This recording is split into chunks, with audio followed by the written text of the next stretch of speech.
আমি কৈ আছিলোঁ বুঢ়াজনে খোৱাৰ সময়ত ভিতৰলৈ আহে, নাৰ্ভৰ প্ৰব্লেম হোৱাৰ কাৰণে হাত কপে, আৰু হাত কপাৰ কাৰণে দালি ভাজি চব গাতে পৰে, কাপোৰত পৰে। বোৱাৰীজনীয়ে এদিন ক'লে গিৰিয়েকক যে শুনা, মই তোমাৰ দেউতাৰ লগত ভাত খাবলৈ ঘিণ লাগে মোৰ। কিয়? এই দেউতাৰে তুমি ভাত খাওঁতে গোটেইবিলাক কাপোৰে কানিয়ে পেলায়, গতিকে মই এইজন মানুহৰ লগত খাব নোৱাৰোঁ।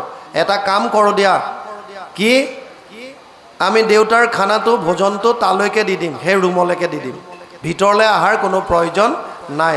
আৰু বুঢ়াজনক ক'লে গৈ পিতেকে, দেউতা তই ভাত খাওঁতে তোৰ গোটেই কাপোৰে কানিয়ে ভাত দালি ইত্যাদি পৰে আৰু বোৱাৰীয়েৰৰ ঘিণ লাগে, সেইকাৰণে আজিৰে পৰা তোৰ ভাতকেইটা ইয়াতে আনি দিম, তই ভিতৰলৈ যাব নালাগে। বুঢ়াজনৰ বুজিবলৈ বাকী নাছিল যে লাহে লাহে মোক মোৰ ল'ৰা আৰু বোৱাৰীয়ে ঘৰৰ পৰা বাহিৰলৈ আনি আছে। দিন আগবাঢ়িছে, কণমানিটো ডাঙৰ হৈ আহি আছে, আৰু এদিন এই কণমানিটো 5 বছৰত ভৰি দিলে। লগে লগে ঘৰত এটা পাৰ্টি এৰেঞ্জ কৰিলে। আজিকালি প্ৰায়বিলাকে বাৰ্থডে পাৰ্টি পাতে, জন্মদিনটো নাইকিয়া হ'ল।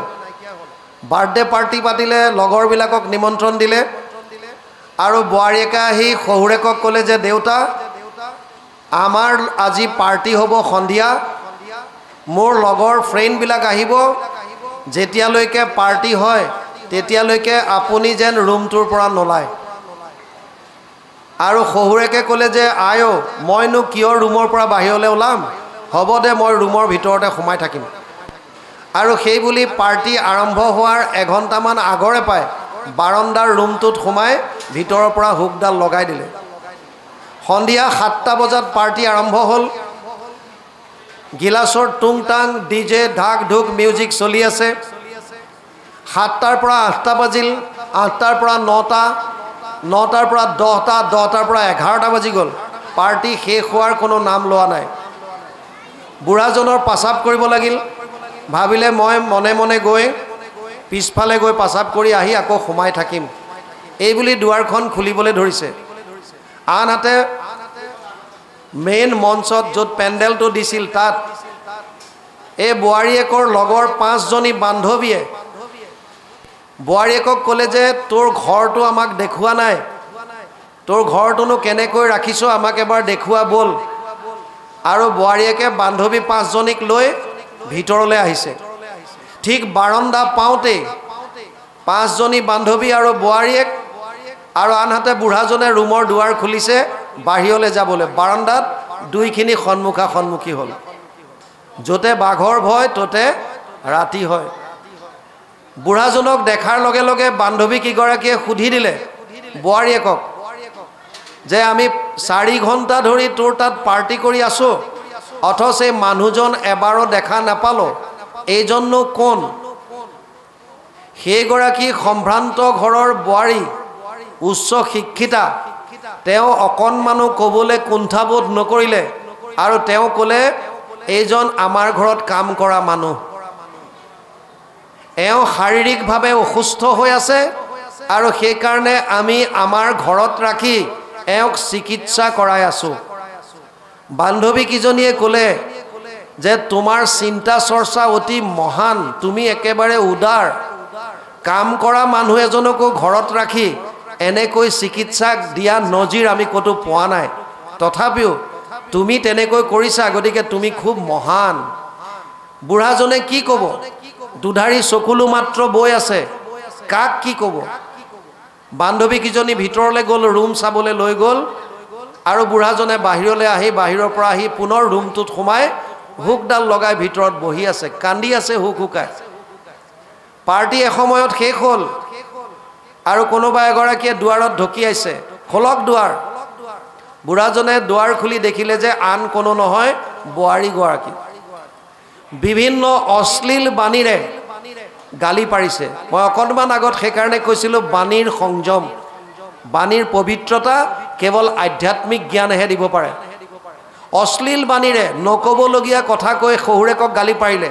আপোনাক কৈছিলোঁ যে বাহিৰলৈ নোলাব, আপুনি কি চোৱাৰ লালসাত ৰুমৰ পৰা বাহিৰলৈ আহিছিল? আপোনাৰ এই বয়সতো লাজ নাই?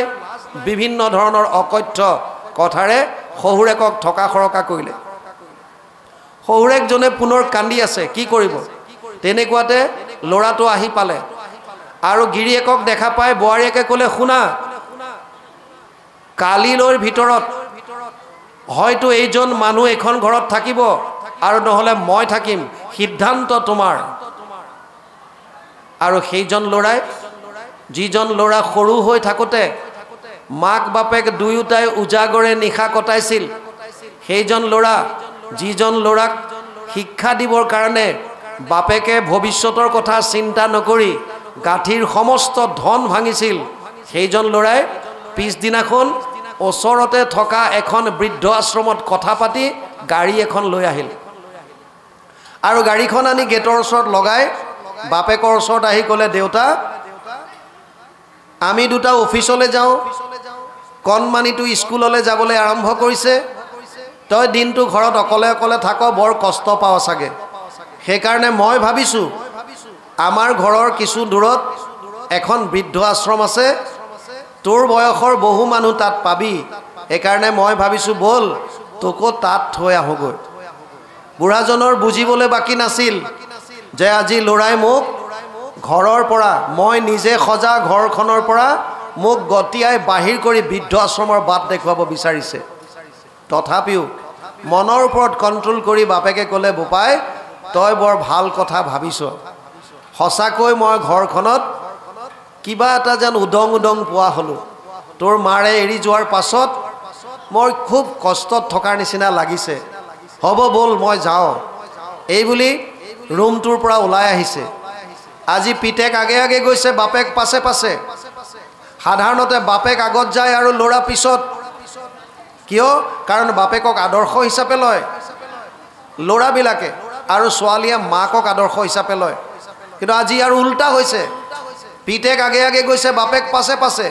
তাকো বাট ক'লে দেখুৱাইছে বৃদ্ধ আশ্ৰমৰ।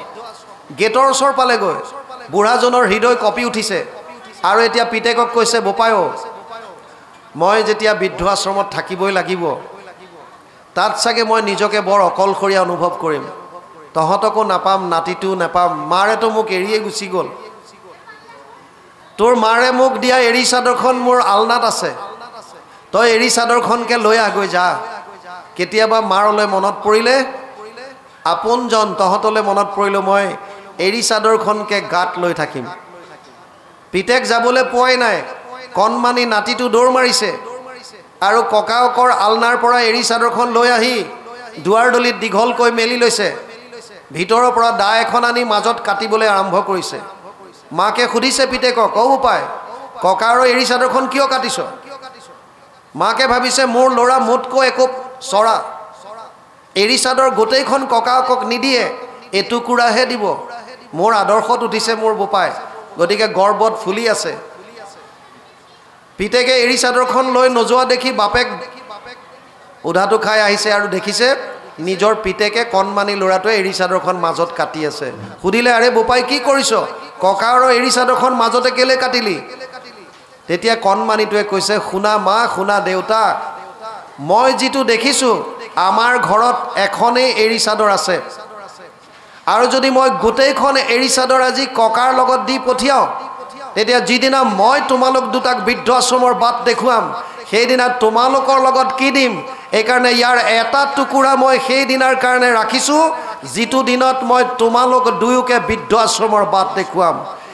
গীতাত কৈছে, ইয়ত ইয়ত আচৰতি শ্ৰেষ্ঠ তদেৱ ইতৰজন স ইয়ত প্ৰমাণম কুৰুতে লোকাস্তদানু বৰ্ততে। তৃতীয় অধ্যায় 21 নম্বৰ শ্লোক গীতা। হে অৰ্জুন, জ্যেষ্ঠজনে শ্ৰেষ্ঠজনে যেনেকুৱা আচৰণ কৰে উঠি অহাসকলে সেয়া মাত্ৰ অনুসৰণ কৰে। গতিকে আমি কেৱল উঠি অহা চামক যুৱক যুৱতীসকলক কেৱল দোষাৰোপ কৰিলে নহ'ব। আমি আদৰ্শ কেনেকুৱা দেখুৱাইছোঁ, তেওঁলোকৰ সন্মুখত আমি কি কৰি আছোঁ। সন্মুখত সন্ধিয়া যদি আপুনি টিভিৰ ওচৰত বহি থাকে, ল'ৰা বা ছোৱালীটোক কয় তই পঢ়গৈ, তাৰ মন ক'ত লাগিব?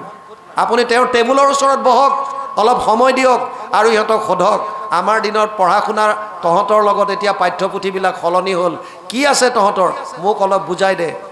ল'ৰা ছোৱালীয়ে উৎসাহেৰে পঢ়াত ইণ্টাৰেষ্ট ল'ব, আপোনালোকক বুজাবলৈ ধৰিব।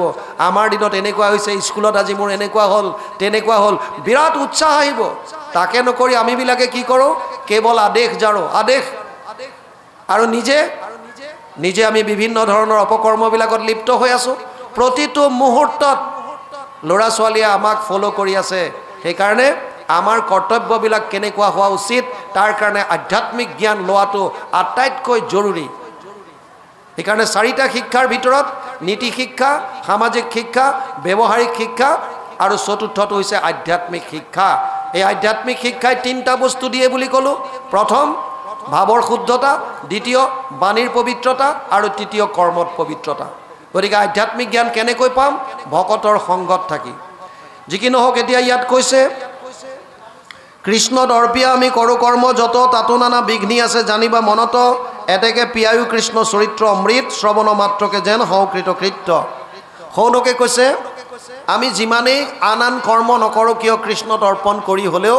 তাত বিঘ্নি আহিব পাৰে হয়তো আমাৰ কৰ্মত ক'ৰবাত ছিদ্ৰ ৰৈ যাব পাৰে সেইকাৰণে আমাক শ্ৰৱণ কীৰ্তন কৰোৱা কিবিলাক প্ৰভু ভগৱন্তৰ লীলাসমূহ কলিযুগত কেৱল আৰু কেৱল কৃষ্ণৰ লীলাই হৈছে শ্ৰৱণ কীৰ্তনে হৈছে মুখ্য ধৰ্ম জাগ যোগ যজ্ঞ কৰি দুখ পাইলো মাত্ৰ আবে কহিউক মহাভাগৱত শাস্ত্ৰ যিমানবিলাক জাগ যোগ যজ্ঞ সৌনকে কৈছে সেইবিলাকতো হাজাৰ বছৰ কৰিলোৱে হাজাৰ বছৰ যজ্ঞ কৰি বহুত কষ্ট পালোঁ তাৰ পৰা ফল একো নাপালোঁ সেইকাৰণে আমাক মহাভাগৱত শাস্ত্ৰ শ্ৰৱণ কৰোৱা কি আছে ইয়াত কৃষ্ণ কথা ইটো অমৃতটো কৰি স্বাদ শুনো সুত সুক পৰীক্ষিতৰ সংবাদ ভাগৱতত আছে সুখ আৰু পৰীক্ষিতৰ কথা সৌনকে কৈছে হে সুতমুনি তুমি আমাক সুখদেৱ আৰু পৰীক্ষিতৰ মাজত যি কথোপকথন হৈছিল এই কথাখিনি শুনোৱা যাৰ ঘোঁৰা চলে আতি আকাশৰ পথে শশাগৰা পৃথিৱী জিনিলা একৰ ৰথে জম্বু দীপপতি পৰীক্ষিত মহাবীৰ তৰুণ কালতে কেন তেজিলা শৰীৰ যাৰ ঘোঁৰা আকাশৰ পথে যায় ইমান বীৰ গোটেই শশাগৰা পৃথিৱী যাৰ কণ্ট্ৰলত আছিল যি জয় কৰি ৰাখিছিল সেইজন জম্বুদ্বীপপতি ভাৰতবৰ্ষৰ আগতে নাম আছিল জম্বুদ্বীপ তাৰপিছত আছিল অজান গৰ্ভ এতিয়া ভাৰতবৰ্ষ হৈছে ভৰতৰ নামৰ পৰা ভাৰত জৰ ভৰতৰ কথা আমি পাম ইয়াত আপোনালোকে পাব জৰ ভৰত সেই তেওঁৰ পৰা আমাৰ দেশখনৰ নাম ভাৰতবৰ্ষ হৈছে বুলি কয় আৰু কিছু কিছু গ্ৰন্থত আছে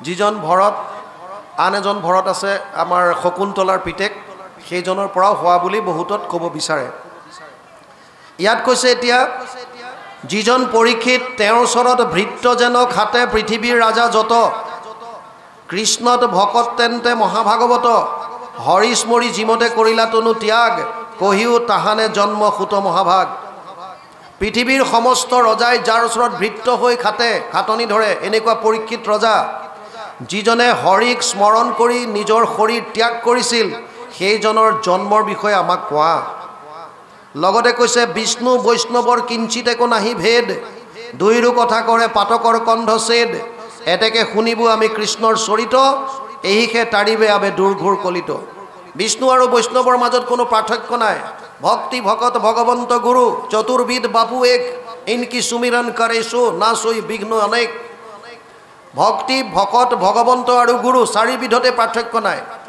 ভকত আৰু ভগৱন্তৰ মাজত কোনো পাৰ্থক্য নাই সেইকাৰণে ভকতৰ সেৱাটো কলিযুগৰ কাৰণে অতি দৰকাৰী ভকতক সেইকাৰণে যিমান পাৰে শুশ্ৰূষা সেৱা কৰিবলৈ আমাক দিছে ইয়ালৈকে গৈছে ইয়াৰ পাছত কি আহে অকণ চাওক কৃষ্ণ